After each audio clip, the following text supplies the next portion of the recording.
final person is Saint John, Jehovah's journalist. John, Jehovah's journalist. And I look at this because we look at John, and John is the apostle that wrote the book of St. John. He also wrote the books of 1 John, 2 John, 3 John. And as we know, he wrote the book of Revelation. And when we speak of John, Jehovah's journalist, when you see him throughout the New Testament, when in the Gospels, when they wrote about John, he was not the most verbal one, but he was always there. He was one of the three, Peter, James, and John, that was everywhere. He stayed close. He followed closely. And what we can learn from Apostle John, from St. John, is the power of revelation and understanding what it is that God is trying to show us. See, when he was there and he was walking with Jesus as a disciple of Jesus, what John saw was not a revelation. In the book of St. John, he was recanting the events that he witnessed with his own two eyes. And these are the same events that everybody who was there and alive at that time witnessed. But what happened to John was, after Jesus was ascended, they started to persecute all of the disciples, and they were all executed except John. John was exiled to the Isle of Patmos. And I have a video about the Patmos experience where he went there. And I love the way that the book of Revelation opens. It says, "I was in the Spirit on the Lord's day." And when you speak of a revelation, you have to see it. In order to see it, you have to be positioned. He said he was in the Spirit. You can't get a revelation from God without being in the Spirit of God. And John, even though he was there, and I thought about that, the experience of being exiled on Patmos, he was away from everything, everyone familiar, no distractions. He was focused. He was zoned in.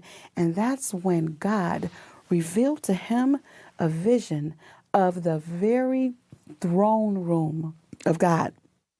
And what did God say to him? He said to write down what I'm about to tell you. So you've got to be able to see the revelation, and then you've got to record the revelation. You write it down, record it some kind of way so that you will be able to fully understand and impart exactly what it is that God has shown you. So God showed John this revelation there. And there are things about you, there are things in life that only God can reveal to you. There are things that you can go and you can see, you can go to school, you can learn for yourself in a textbook. Some things, some lessons you learn through life experience. But there are some things that only God can show you, his revelation. And so once you record it, you share it, you tell people what the revelation is that God has given to you. Because see, when it is a revelation to you from God, you're the only one who has it. So you have a responsibility to share what that revelation is. And then, as always, we want to manifest it, the manifestation of God's revelation, to allow people to see the revelation of God in you. Whatever that may be, whatever it is that God has given you, whatever it is that God has shown you, we learn from John the power of a revelation.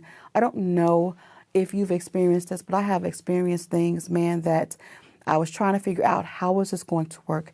How am I going to do this? And I'm one of those people. I'm a solution-minded person. I'm trying to figure it out. I'm trying to make this work. I'm trying to make that work. I'm trying to put things together and work things out. And then there comes times when I just got to sit in and I'll fast and I'll pray and I'll meditate. And then God will reveal to me exactly what it is I'm supposed to do. And it's when I act on that revelation, when I can see the true manifestation of exactly what it is that God wants me to do. And more importantly, I can see why he wanted me to do it. Sometimes we do things because God has a specific task, a chore, a message that he wants us to deliver or complete. And we can only get that through the revelation. And it requires going to a quiet place and communicating with God, opening your hearts so that you can receive him, opening your eyes so that you can see him, and then opening your mouth so that he can speak through you. And that is what we can learn from the Saint John.